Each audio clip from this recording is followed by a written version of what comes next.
Et toute autre chose, que vous soyez vosgien, meusien ou encore mosellan, on vous a peut-être déjà fait des remarques désobligeantes sur votre accent.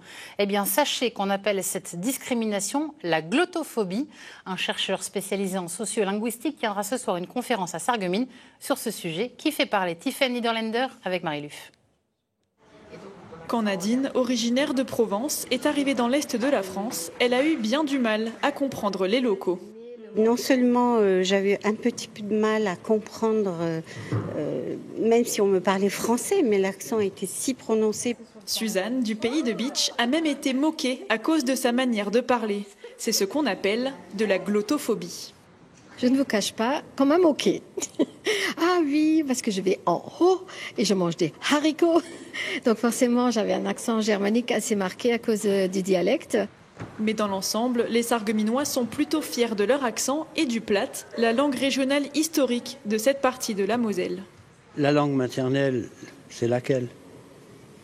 Moi, je vous réponds, c'est pas obligatoirement le français, même si on l'a appris à l'école très tôt.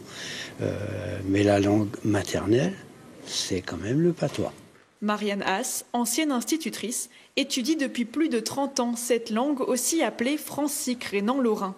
Elle a publié de nombreux recueils, essais, dictionnaires et traductions pour tenter de réhabiliter le platte, longtemps méprisé, voire réprimé.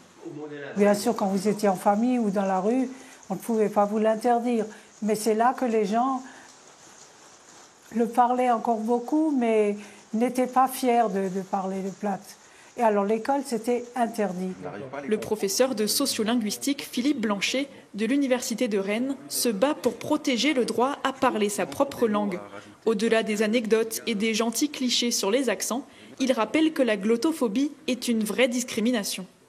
Dans mes enquêtes, j'ai plein de gens qui n'ont pas accès aux soins, qui n'ont pas accès à un logement, qui n'ont pas accès à un métier, parce qu'ils ont un accent quand ils parlent français, et du coup ont accès à rien.